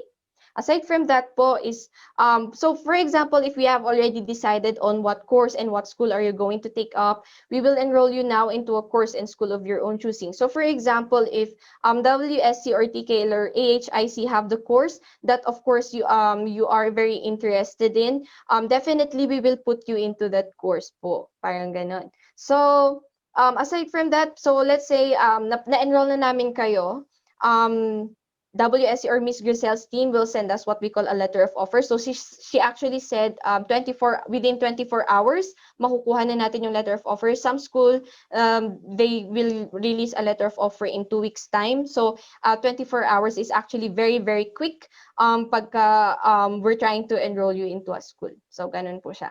Alright, so after enrolling po and once we have received your letter of offer, then we will advise you on how to pay your tuition fees and other payables po. So, nasabi din po ni Ms. Grisel kanina or na-explain niya earlier that yung mga tuition fees, health insurance, definitely you can pay them through the school po. Ganon. And aside from that, so once po na you have paid your fees, and you have submitted yung mga additional na mga requirements natin, then that's the time that we can launch your visa. So, all right. Ito po siya. Ito po yung mga basic requirements natin when we're trying to apply for a visa po. So, just discuss ko lang po. Ito yung mga requirements namin usually. So, if you're, pag single po sila, usually, ang papansinin lang po natin ito sa mga, nandito po sa main applicant na section. But if you have like a partner or a spouse and or if you're planning to bring in your kids, then definitely we can discuss this one po. Sa mga attendees po pala, if you're very much interested to get this document po, just type in your email and we can we can send this copy on to you po, parang gano'n. So definitely po mabibigyan kayo ng mga copies po ng ganito. Alright? So mga basic requirements natin would be your resume, your passport, diploma, transcript of records, certificates of employment, birth certificates, police clearance, or sa atin dito sa Philippines we call it NBI clearance. Aside from that, we need a statement of purpose, an IELTS exam, and a professional license ID, for example, for nurses, if you're planning to take up like a separate course, like in nursing, something like that, then most probably will need to submit your professional license ID. All right. Aside from that, you'll also need your marriage certificate if you are married. And kung nakakuha na po kayo ng national ID here in the Philippines, then of course, you have to submit it as well. Okay. So, yon. Aside from that, pag may mga dependents po sila, so mga basic requirements lang from the dependents, letter of intent, proof of relationship with main applicants. So yon, again, yung fees po na kailangan natin, ang professional fee po, approximately that's around 20,000 pesos. Tuition fees around 227,000 in peso po. Everything po is in peso, but this is para mag-change po siya, depende po siya sa depende po siya sa school or kumbaga sa conversion ng dollar. So it's gonna be different po talaga. Health insurance would cost you around 34,650. It really varies po talaga yan sa Australian dollar. Medical examination, 6,500 to 7,500. So sa St. Luke's, by the way, for your medical examinations, we cannot just book any or parang pumunta lang po tayo in any hospital and do your medicals. No, it doesn't happen like that. There are only few accredited clinic here po in the Philippines to kumbaga accredited clinic lang po dito sa Philippines that can do your medical checkups po, parang ganun. All right? So visa fees 21,700, your English test is 11,500 po. So for those people who would need to get their IELTS, of course. So, nabanggit ni Ms. Grisel kanina that 5.5, if I'm not mistaken, yung required po na points natin for the IELTS. And yes, siguro may mga additional questions na for later, but basically that's it po. So, yun yung mga natin, yun yung mga cost po na we will be expecting pagka mag-aaral po tayo sa Australia po. So again, approximate po itong mga amount na to. Depende po sa course talaga na kukunin ninyo, depende sa school, yung mga magagastos po natin. So yun po yung natin. Ito po yung mga basic requirements and of course the basic steps kung paano po tayo mag-aaral sa Australia. So okay. So sorry. Basically that does end my presentation as well. I know it's very short and I deeply apologize to everyone po para sa mga disturbing images po na nakita natin earlier. it doesn't really happen. Siguro may mga malakas lang mag-trip. So I'm very, very sorry. I'm very sorry, Miss Grizel, about this one. So yeah, basically that does end my presentation. So probably we'll move on to answering some queries po. Yes po. With Mr. Arturo, oh, by the way, guys, sorry, Miss Grizel, before I move forward po, I know Miss Grizel will understand this po, but we do, as agency po kasi, we do not just focus like in one program. Like, for example, if you have any specific program that is not offered by WSC or TKL or AHIC, we can definitely answer these questions po as your agent. So ang sasagutin, siguro masasagot ko po yung ibang mga questions dito and other courses that are very specific po for WSC and TKL, AHIC. Ms. Grizel will be answering these queries po for you guys. Alright, so from Mr. Arturo po, physics and mathematics teacher for high school to pursue Australian teaching license. Meron na po akong masteral unit sa field of Masters in Science in Physics. So definitely, Sir Arturo, there are courses po that would fit you in Australia. So probably I would like to know if you have any or may mga, we have to be very specific in terms of this one po. If you have any relatives po in Australia, of course, we can filter out kung ano po yung mga specific courses na pwede po sa inyo. So, Miss Grizel, doon po ba sa mga higher education po na courses na i-offer nyo, do you offer some courses that are similar po dun sa demand po ni Mr. Meron Arturo? po kami, ma'am, level 8. Meron po kaming graduate diploma and graduate certificate, KWSC. So, yun, sir, you might want to consider that graduate certificate in management learning. Ayan. So, yun po yung mga pang-teacher po namin na course. Ayan. Yes po. And yes po. So, postgraduate, computer-related. Yes, meron naman po. May IT po lahat ng school namin. Si WSC, si Harbour, si TKL is wala pa, hindi pa na-approve. So, yung dalawa pa lang. Ayan, si I see po. WSC and si Harbour. May Yes course po. po for nurse. Yes po, si Harbour. Meron po tayong, if you want, na parang shorter and hindi nyo na gusto mag-IELTS, pwede kayong mag-age care plus community service or age care plus diploma in nursing. By the way, Miss Rain, kanina yun regarding lang sa IELTS and PTE, since level 2 po lahat ng schools namin wala po kami. So awesome. shino ko lang kasi siya for mature applicants kasi sinasuggest din namin na I see po. na magkaroon din sila ng English test kasi nakakatulong din yun sa application nila. But pero as a requirement, we don't really require the IELTS and the PTE except for nursing kasi si nursing ni-require siya ni Board of Nursing in Australia. Ayan. Yes po. For all our courses, waive si IELTS and si PTE. Postgraduate, yan, nasagot na natin. Can you accept people? Meron na yan. High school teacher, ayun po yung nasabi natin kanina. Pwede po kayo sa graduate certificate and graduate diploma in management learning.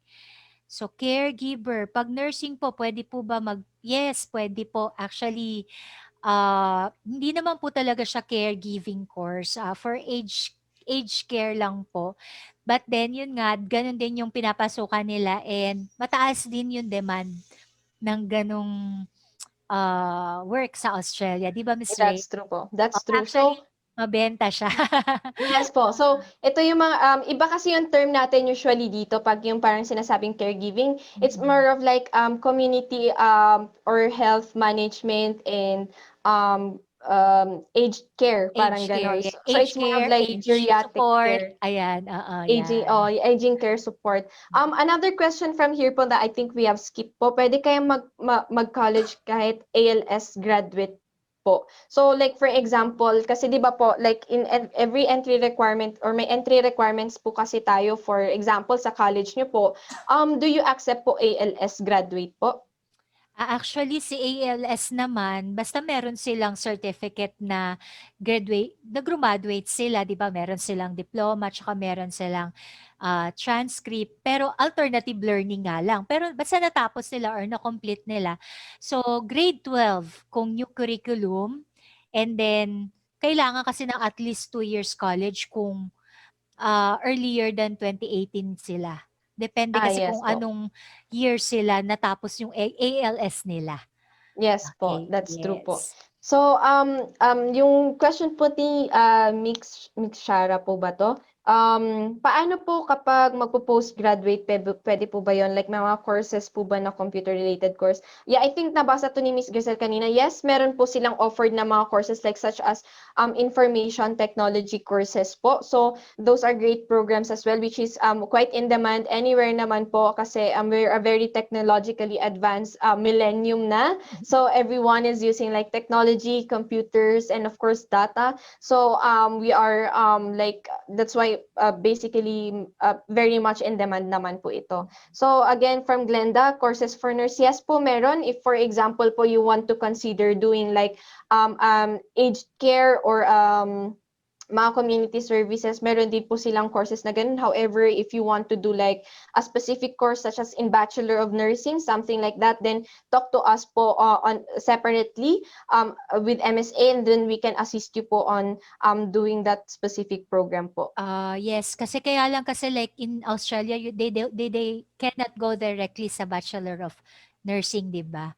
So Yes. may prerequisite, and then don't worry kasi mga 6 to 8 weeks hopefully lumabas na yung Bachelor of Nursing namin, Miss Rain. But Yes, I'm hoping. for the meantime, ayan, nandiyan naman si Diploma in Nursing, and yun nga, dumadaan talaga sila, Miss Rain.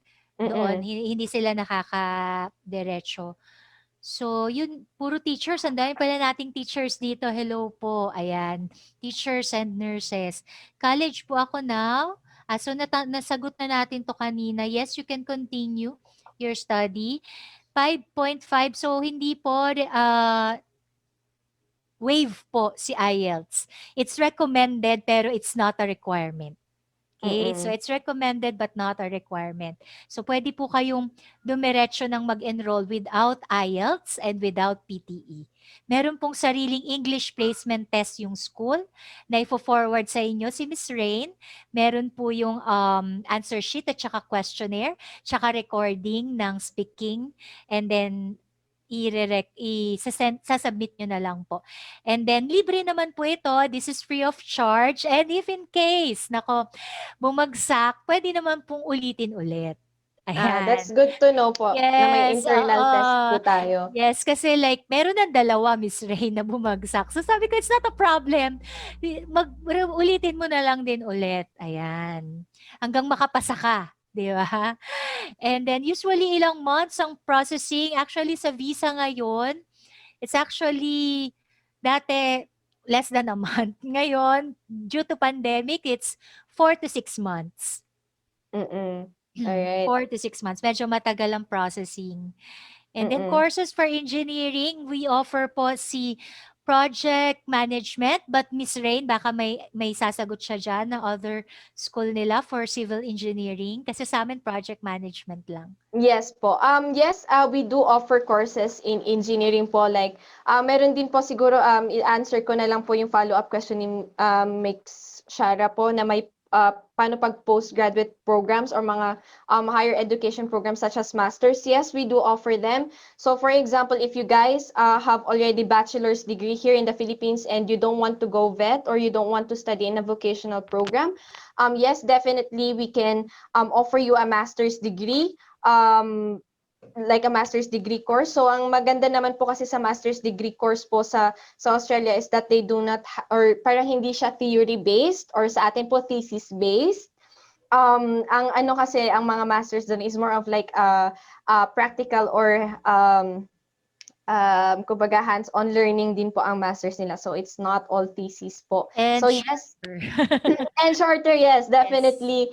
And of course, yung like for example, the masters in engineering po, kunyari you're interested for the masters of engineering po, yes, we can also offer you masters in engineering, and that would also lead into a license to get an engineering license po in Australia po. So basically, it's like a win-win situation. You're upgrading your studies, and of course, you'll also get a license in engineering po.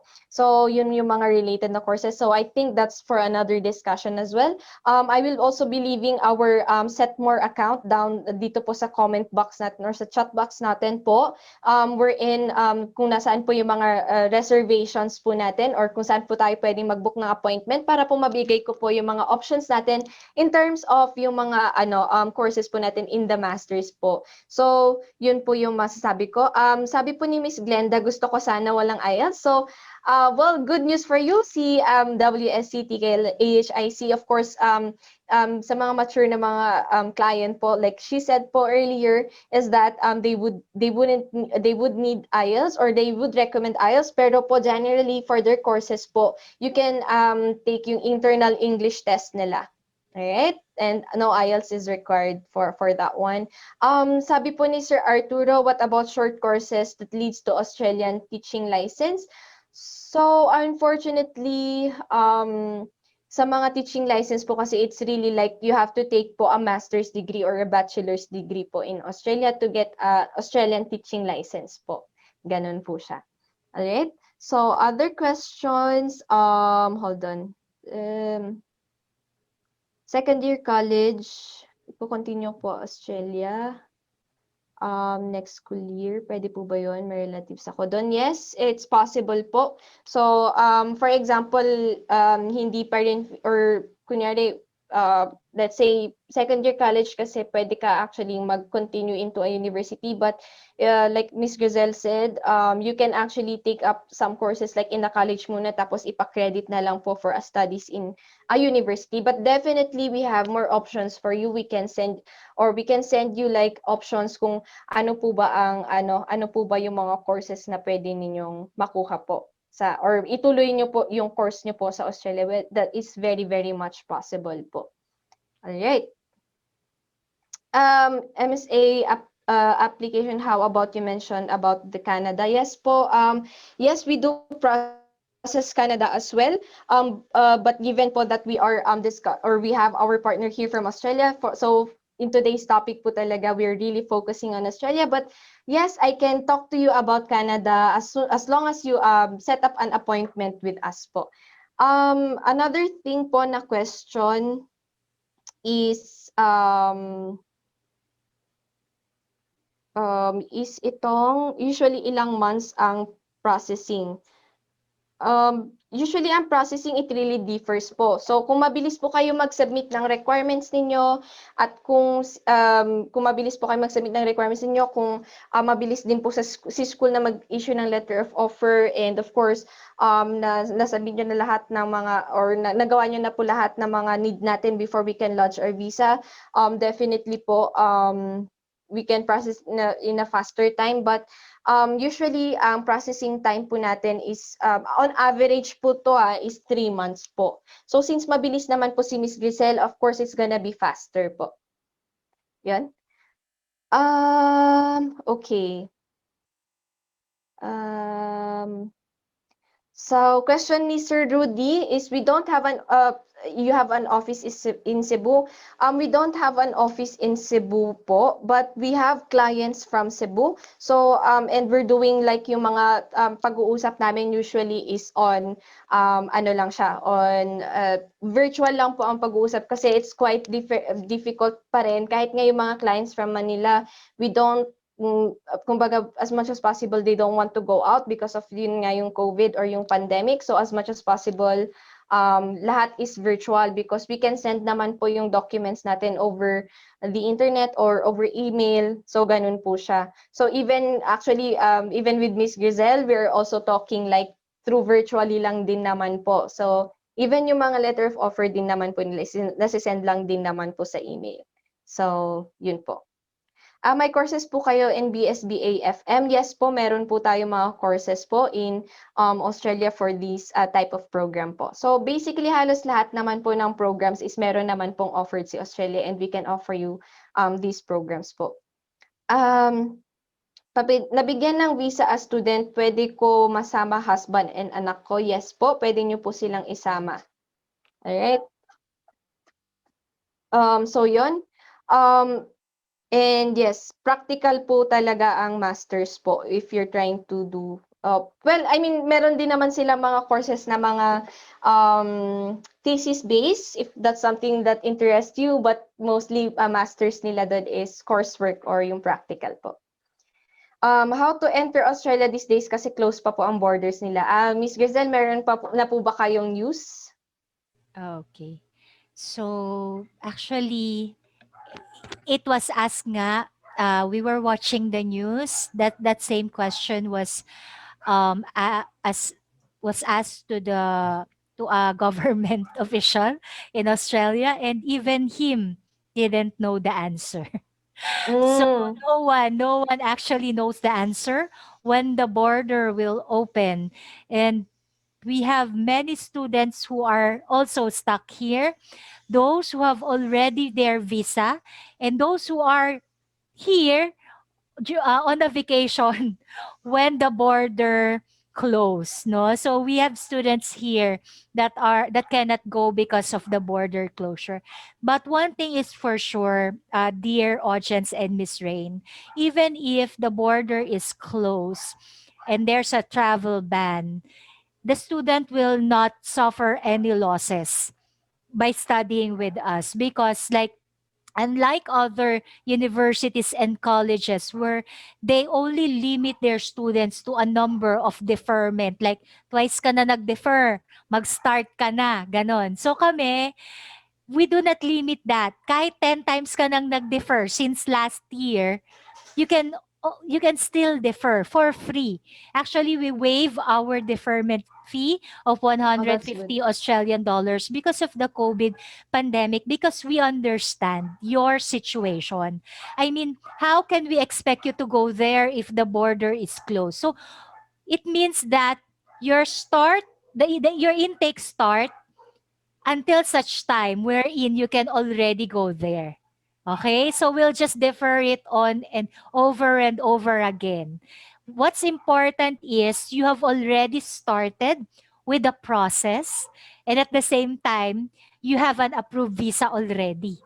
Because as Yes. mentioned earlier, the waiting time right now is quite long. It's 4 to 6 months.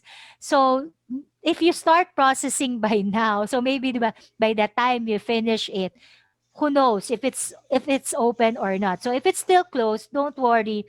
We'll just defer your intake. Yes Okay? po. Yes. Yes po. Parang to further explain lang din po yun, yung deferral po, ibig sabihin is imomove nyo yung intake nyo. For example po, pinili nyo na pong mag-aral ng June, tapos by June, let's say, sana mag-open na, pero let's say hindi pa rin po mag-open yung borders, tapos gusto nyo pong antayin pa rin, pwede lang po natin i-move yung pasukan po ninyo. So yun po yung ibig sabihin po ni Miss Grizel.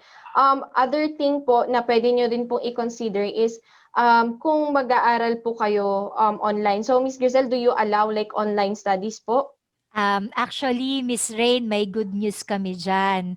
Pero it was supposed to be on a separate webinar. Okay Kasi po. yung further details na lang siguro, we can set another. Our school offered 3 special online classes. One in TKL, so that's Certificate 4 in Accounting for a year. Second is IT in WSC for 6 terms or 1.5 year, and Project Management in Harbor for 1.5 year. So ito, makakapag-start na sila ngayong April 2021. So makakapag-start na sila while their paper is on process. Yung malalodge pa lang din yung visa nila and all these things. They can already start going to attending the classes. The good news is it's less than 30% Oh, of the wow. price. So there's more. Other than it's less than 30%, we have bundled 3 other things. So apat siya in the price of Okay. one. What are those? First is the 6 months POE or Pearson Online English. 6 months. So magkakaroon sila ng certificate na English proficiency. The free PTE review by CNN or Career Consultant Networks. And the third one is their choice of track from Microsoft. Ayan. So it's like they get these 3 certificates in just In one addition. tuition fee. Just one tuition fee. And the tuition fee is less, mas mababa siya. Kasi we understand naman, Miss Rain, that the financial capacity of Filipinos are actually limited if they cannot go to Australia and work part-time. 'Di ba? So parang this is actually the win-win solution kasi like they won't be spending on the cost of living in Australia. Alam mo yon? Parang iparehas natin siya. What we did is we search all the prices in the local colleges and local universities here and we made sure na competitive yung pricing namin, and then we set it at that price so that it's more affordable for Filipino students. And at the same time, when the border opens, kasi counted siya dun sa 2 years, Miss Rain eh. Counted siya Mm-mm. kasi they will still get the same enrollment process, same everything, same offer. They will still get the COE for the same duration, same course, etc. So, ganun yung ginawa nila. What's good is na-take na ano nila yung time, nagamit nila. Walang nasayang na panahon, lalong-lalo na yung sa mga grade 12 natin, continuous or dire-diretso yung naging pag-aaral nila. Ayan. Yes po. So, yes, I hope po na na-answer po yung question earlier. So, yun. And yun nga po, if there are anyone who is interested to start their studies online, it's possible po with WSC, TKL, and AHIC. So, at least po, ang ibig sabihin kasi nito, at least nandun na, nakaset na yung mind nyo na nag-aaral na ako eh. Visa na lang talaga inaantay ko at pag-open ng borders. So another siguro benefit from that po is hindi muna sila gagastos agad-agad ng pang mga rentals nila, ganyan. So yung gastos nila kasi of course they're living here while they're starting their studies online po. Am I correct po? Yes. Mm-mm. Opo. So, Ayan. opo, need nyo po ba ang TOR as requirement sa processing? Yes po. Yes. Yes po, need po natin ang TOR. So, dun sa academic credentials po natin, we need your diploma and your transcript of records po. So, yun po yung mga kailangan natin na requirements para po makita nila yung previous history. Kasi meron po yung mga iba na estudyante that they haven't really been doing good in terms of, their studies. And it's quite hard din po kasi hindi tayo basta-basta rin makakapag-aral if for example, bagsak tayo dito, we haven't really finished anything. Tapos, tatanungin nila, if you haven't finished your studies, if you've been playing with your grades while you were studying in the Philippines, how do we assure na aayusin mo yung studies mo sa Australia? So, there are things like that that we also have to consider. That's why we need all of these requirements po. Yes po. Another question from Sir Rudy is 250 pesos enough na po ba yon to be approved? So, meron ako mga students before that have spent lesser than that, but it really depends kasi din po sa dollar rate. Case to case. Yes, it's a case-to-case basis. So meron kasi yung time na lalo nung kakaupo ni Duterte, it's like yung Australian dollars, umabot siya ng 40. Dati kasi before siya umupo, it's like around 33, 34, ganun lang po, di ba po, Miss Grizel? Tapos biglang Yes. nag-increase. Tapos ngayon, it's around like 36. So parang nasa gitna siya ng 40 and 33. Parang ganun po.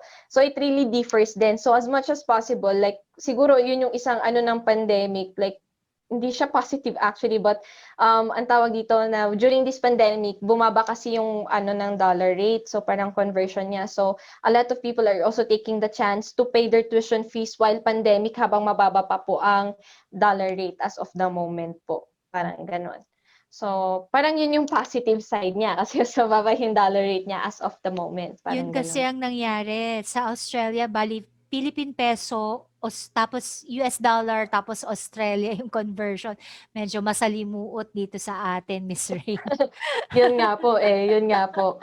Oh, by the way po, we have also chatted down below on our chat box kung saan po tayo pwedeng book ng ating appointment. So you can find my name there, and of course we can book a one-on-one consultation.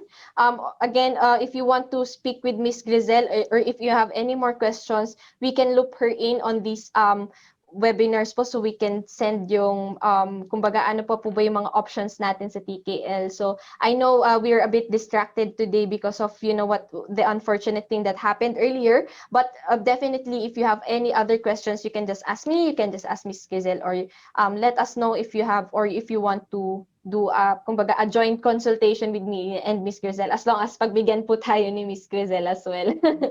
Yan po. Yes, opo. May tanong po si Rudy, ma'am. Malapit lang ba ang boarding house sa campus? Well, it depends. Nasa choice pa rin naman ng student kasi kung saan niyang house gustong tumuloy. Ayan. And most of the time, it depends on what is the available house when they go there. I have students who went there, tatlo sila, but they have to live in separate houses. Kasi there's no available na may vacant na tatlo eh. So, lilipat na lang sila. Merong 15 minutes away, may 30 minutes away, may 45 minutes away. Yon, depende kung ano, yung vacant or available during the time na dumating sila. Pero don't worry about it kasi hindi sila katulad dito sa Pilipinas, Miss Ray, like the 2 months deposit, 2 months advance, 1 year contract. Doon, Diba? 2 weeks lang. 2 weeks deposit lang. So, they can easily transfer. Yes. Saan nila mas convenient sa kanila. Let's say, ayaw nila yung makasama nila sa bahay. Di ba? And then, so, they can easily transfer, or yung iba gusto, mas malapit sa pinagtatrabahuan nila kasi mas marami yung time na in-spend nila doon. So, ganun siya. Mas mobile. Mobility nila is madali. Actually, yung mga tao, although they have cars at home, mas talaga ang mode of transportation na prefer nila, mga train. Ayan, naglalakad, papuntang train station, di ba? Tapos sasakay doon. Yan. Ang importante lang sa mga houses is dapat at least accessible siya or mga 10 to 15 minutes away yung lakad papunta sa train station. Mahirap pag malayo ka sa train station kasi walang tricycle tsaka walang jeep doon. Yes po, that's true. Ayan, so ganun lang. So yes, that's true. And I have been also to Sydney before, and okay naman maglakad-lakad doon actually. So Sydney is actually the 5th safest city in the world. At ang Philippines ay nasa pang 120. Manila nasa 120. So hiyang-hiya naman tayo sa Sydney, di ba? So it's yes, actually the 5th safest city in the world.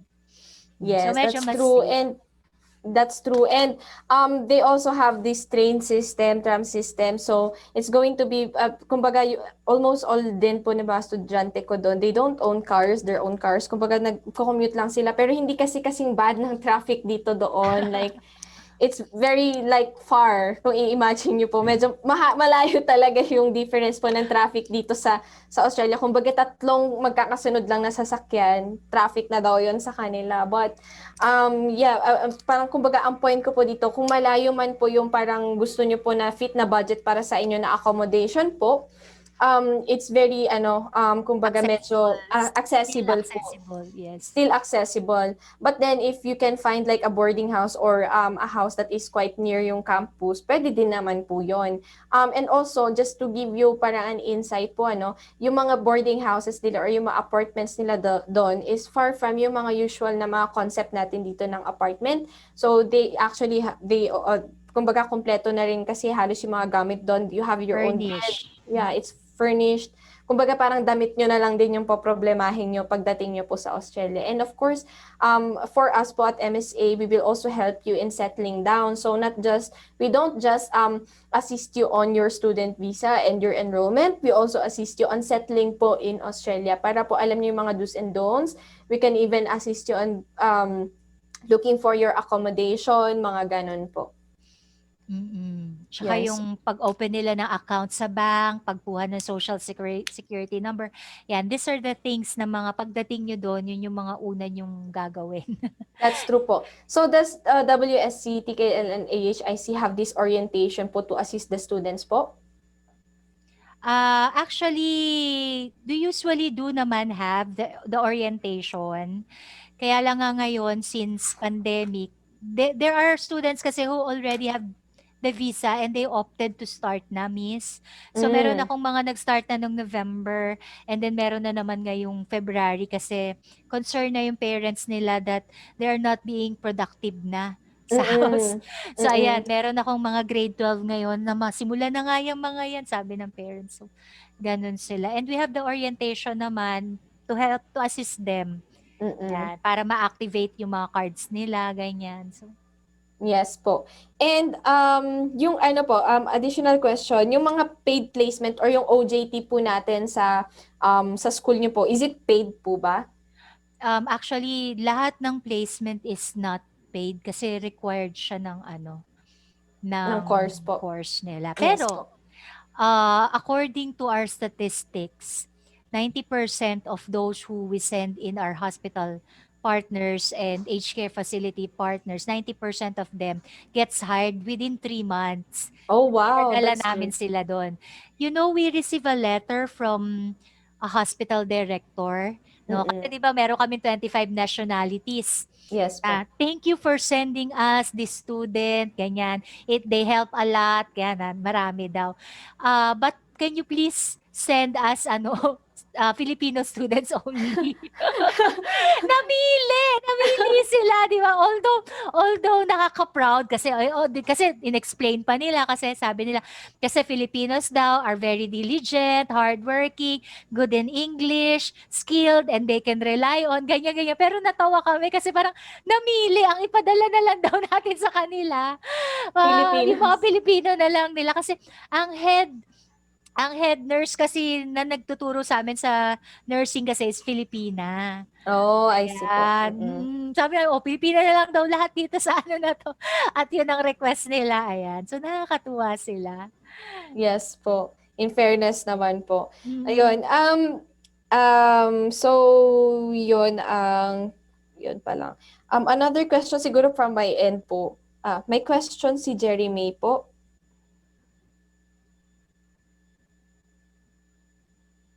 Sige, ma'am. Yes po, Miss Jerry May, I have asked you to unmute in case po gusto niyo po magtanong ng live with us. Nakamute ka, Miss Jerry May. Okay na? Ayan po, okay na po. Okay.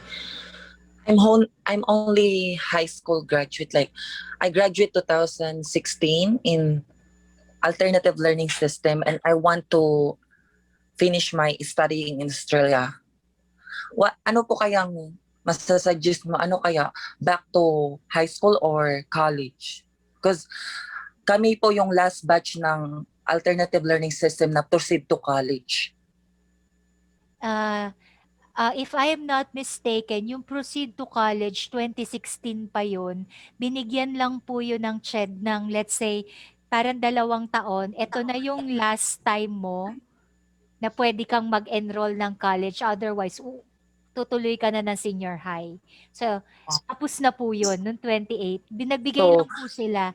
So, kung hindi po kayo nag-take noon dito, hindi po namin kayo makakwalify sa amin. Kasi, in short po, kayo ay high school graduate, old curriculum. So, pag high school graduate, old curriculum, we need at least 2 years college. Pero yun nga po, sayang kasi nagbigay naman si CHED ng leeway na parang, okay, yung mga hindi, kaya sobra ma'am, dumami yung kahit nung 2 taon na yon dumami yung enrollees, di ba? Ng first year and second year. Kasi ito na lang yung last 2 years na opportunity nila na mag-start ng college, yung old curriculum. Otherwise, they will now follow the new curriculum. So, tapos na Yes. po yun. Kailangan nyo na pong mag-take ng senior Take high na. school. Yes, Pwede, Jan. Miss Jerry May, may nakuha na po ba kayong other additional courses aside po from yung nung natapos niyo po yung ALS, nag-take po ba kayo ng other courses kahit po TESDA ganyan po? Yes, test the housekeeping. Ilang units po kaya yung total nun? 6 months lang kami nun nag-study. Okay po. Kasi di ba po Miss Grizel, either 72 units or Ah, year 12 equivalent? yes, actually, tumawag ako dahil diyan, tumawag ako sa CHED, sa program department nila. And then ni-refer din nga nila ako sa TESDA with regards to that. What we're trying to see here, if the NC2, NC3, and NC4 is equivalent to the first year and second year ng college natin. Kasi if they are equivalent, then we can accept the student who had NC4. Diba? So kung equivalent sila. Their explanation is it's not. Although the duration is the same, but the number of hours that was, let's say, kasi merong NC4 ng IT eh.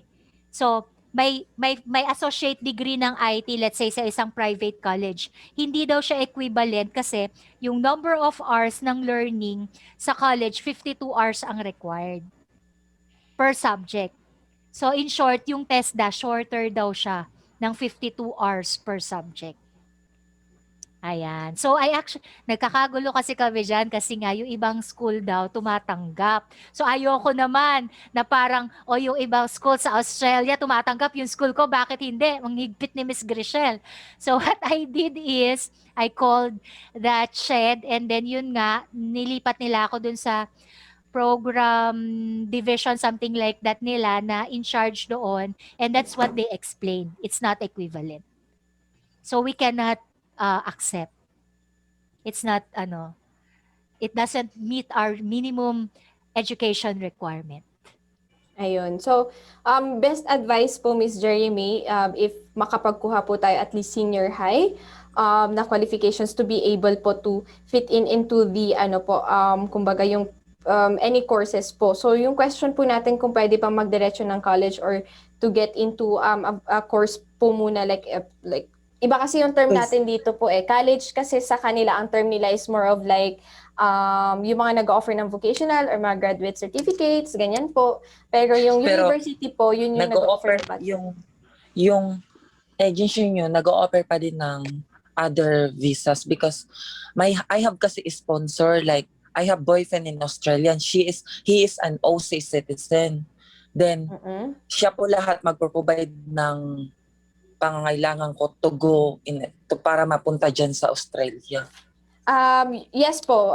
Meron po tayong tinatawag po na partner visa. So, if you can type in po yung email nyo sa chat, I will email you po and we will do parang a separate consultation. As much as possible, maganda rin kung kasama sa consultation nyo po yung sponsor nyo o yung boyfriend nyo po para malaman din po niya kung ano po ba yung requirements po na kailangan niya pong isubmit para po ma-sponsor ka niya na makapunta po sa Australia.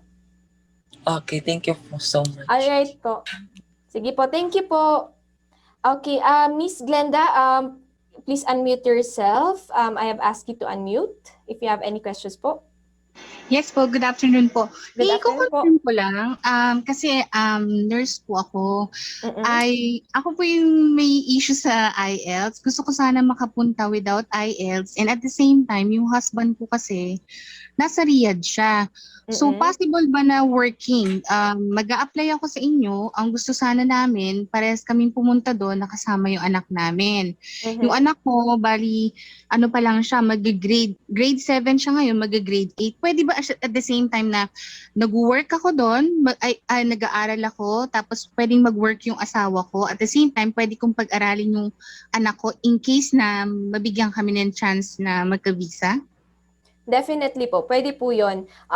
Okay, number one, dun sa nursing po natin, if you're planning to take po yung like a certificate program, like sabi nga po ni Miss Giselle kanina, you don't need an IELTS. However, if you really want to get a license as a nurse po in Australia, then you have to do a bachelor's in nursing or master's in nursing, kung ano po yung pinaka-fit sa profile ninyo. Now, if you're trying to get into the bachelor or the master's degree po in nursing, then you will have to really do IELTS. So wala po kasi tayong exception dyan. Meron lang po tayong other schools that kumbaga meron silang parang mga English placement test na tinatawag. Very few schools lang po ito, very few schools lang na merong mga English placement test that you can take. Pero pag bumagsak ka, you really have to submit an IELTS or PTE po. So I'm not sure if you're aware, ma'am, of Pearson's test of English. However, it's kumbaga alternative po ng pag-take po ng English na it's an alternative of IELTS, and a lot of people are saying that it's way easier daw po compared to IELTS po. So probably you would want to parang consider taking PTE instead of IELTS po. So tapos ang equivalent po yata niya is at least 65 in PTE, that's 7 in IELTS. Parang ganun po siya. Yes po. She can take, ma'am, aged care plus nurse plus diploma in nursing kung ayaw niya mag-IELTS or PTE. Yes po. We have students who failed. Actually, 4 at 3 sila bagsak. So sabi, ganun na naging pathway na lang nila. So aged care plus diploma in nursing. Kasi pag meron na silang natapos na pag-aaral dun sa Australia, pwede na, alam mo yon. Yan. So, gano'n. Aged care plus diploma in nursing. Pinadaan sa aged care. Pero Yes mas po. much better kung mag-take siya ng IELTS, PTE para makadiretso na siya. Nasa kanila naman yan, di ba? Yes po. Kaya So, lang kasi, in terms of GTE, Miss Rain, sa justification kasi yung iba, although they can pass the IELTS, dinadaan talaga nila sa aged care kasi like they finish already the nursing eh. yes So po. parang mas nag-i-specialize kasi ang aged care, 'di ba? So parang it gives them more justification, more weight to why they choose or they will go to Australia to study again. Since they Yes. already have the nursing degree here in the In the Philippines. And Philippines. it will not justify because it's a lower degree eh. The diploma is actually the lower. Kaya yung iba, although they already have the IELTS, depende kasi, it's actually case-to-case basis, depende rin sa like the clinical experience, Exactly. level ng school mo. Diba? Mm. Section 1 ba yan? Section 2 or Section 3 ba yan? So, Exactly. marami po tayo kasing considerations. Yes So, po. you need to submit your resume to Miss Ray. Exactly And po. then Kasi, do a consultation para oo, medyo marami talaga tayong i-consider. So, sabi po ni Miss Glenda sa chat is, ano yun, healthcare po ba? Siguro, she means yung parang aged care, siguro. Sana ang gusto niya. So, that's possible naman po, as Miss Grisel said. So, but again, we have to review your resume and give you the best advice. So, yun ang ayun. So, tapos meron pong answer dito si Miss Christ Marie. So, siya yung migration lawyer po namin. Miss Glenda, yes, you can bring your husband and he will be allowed to work here. Your child can also study here depending on the course and state you choose. Your child will have free tuition fee. So, depende pa yon. So, like I'm saying, it's a case-to-case basis. So, yun. Yes, actually, I'm very happy to last time, meron kaming na-approve with dependent. Talagang, I was, kasi usually, nagiging cause yan for refusal. Nakaka-receive yung iba na like, since you are bringing your husband with you, parang wala ka ng reason kung bakit babalik ka pa sa Pilipinas. Diba that's, may mga agency tsaka may mga students na nakaka-receive ng ganon. But when we tried, we are very happy na we receive an approval. Siguro mga 2 weeks ago lang, kasama si husband. So, basically sa mga ganitong instances, kahit na meron tayong maganda talaga yung paper natin, maganda yung application natin, aligned siya, and yung iba may Mara form pa. That's true po. Pero no agency and no school can guarantee your visa approval. Yes, It's still a definitely. case-to-case basis pa rin talaga, and it's actually on the discretion of the visa officers. That's true. That's true po. Yes. Yes. Yes, Miss Glenda. I'm happy to know that you are very much willing to apply. Yes, you can book your consultation on the link sent earlier. Sorry. There, Miss Christ Marie has sent it again. Or alternatively, you can send your email on the chat box. But I think siya po yata yung nag-send. Anyway, guys, do you have any other questions po ba? Or Miss Grisel, you might want to add like other insights po. I think I'm good kasi this is really a very, very productive meeting, di ba? So at least we were able to address their questions. So nakita ko naman very complete naman yung, ayan, nagmamatch ng maigi, di ba? Yung school tsaka si MSA. So I think all the details, parang nag one-on-one consultation na lahat ng ano natin yes dito, po, di like ba? ng participant. Napansin mo lang, di ba? Yung participant. Yes po. So it's very good kasi at least yung interested talaga sila to know.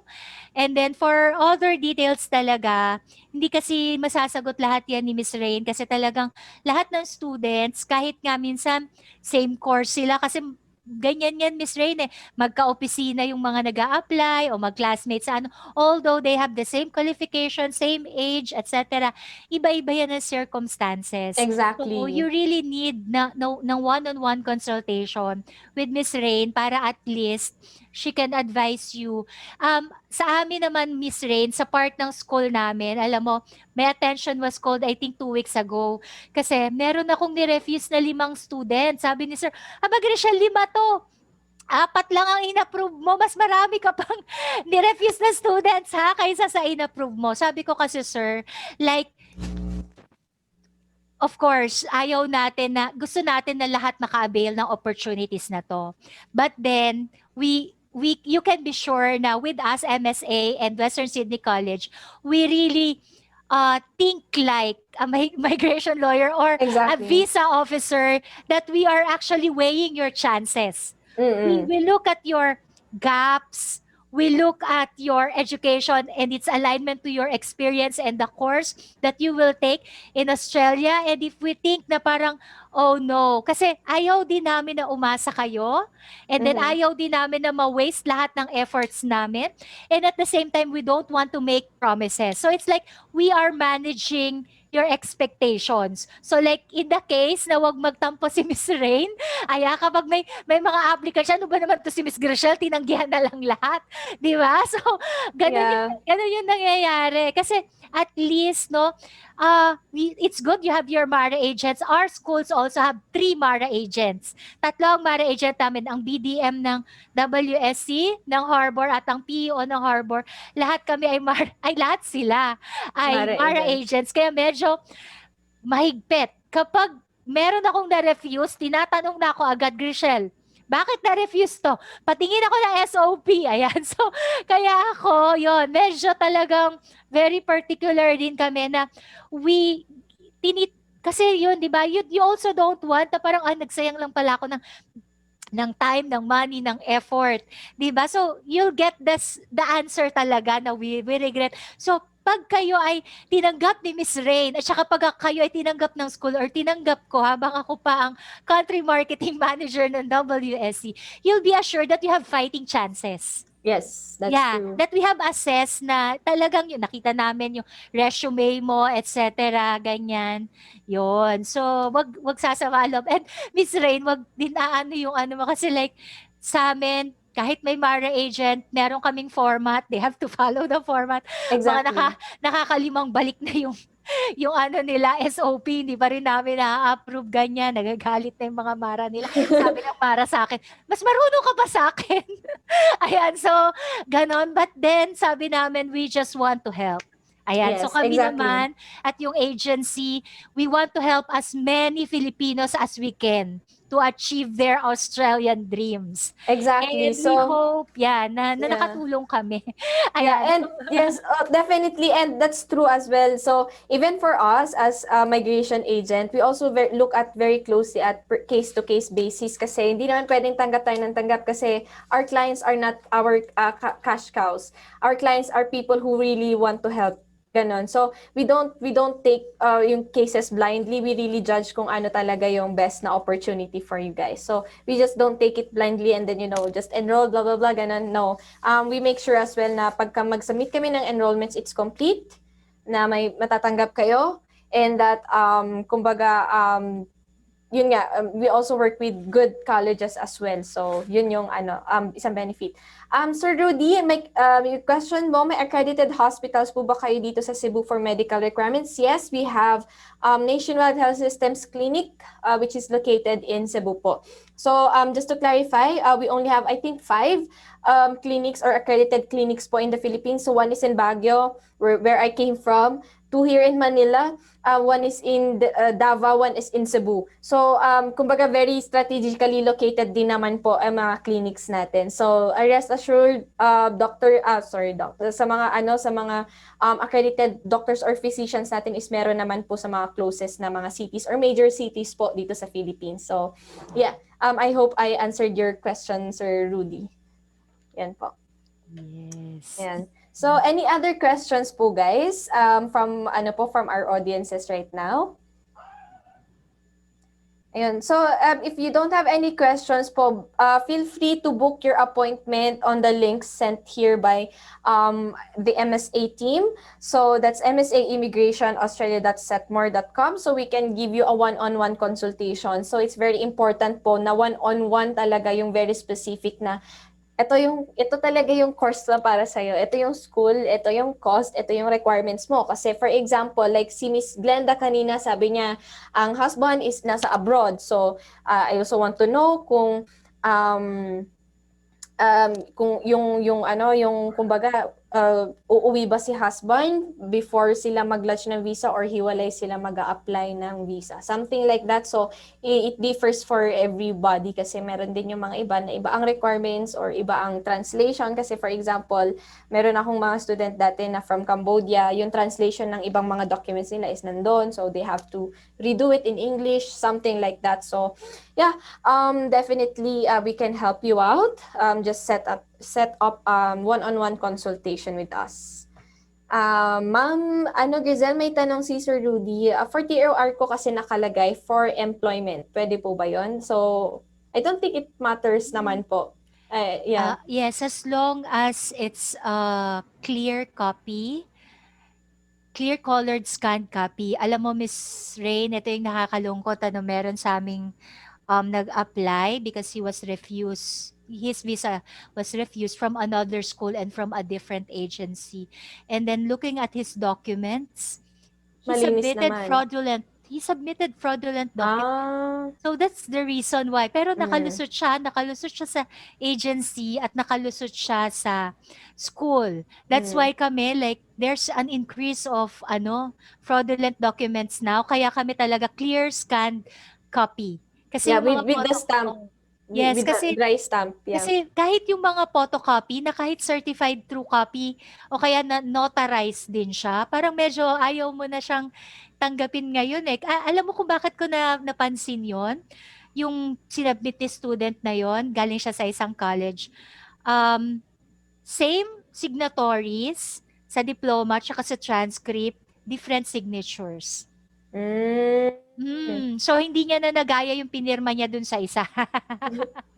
Ganon. Ayun. Yeah. So medyo ganun. Kaya kailangan talaga maayos yung copies natin.